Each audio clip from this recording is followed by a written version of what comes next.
অস্থিতিশীল পরিস্থিতি বিবেচনায় আশুলিয়া এবং গাজীপুর শিল্পাঞ্চলের প্রায় অর্ধশত পোশাক কারখানায় উৎপাদন বন্ধ রাখা হয়েছে।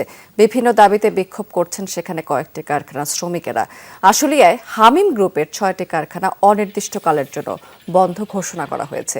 আরও কয়েকটি কারখানায় বন্ধের নোটিশ ঝুলিয়ে দিয়েছে মালিকপক্ষ।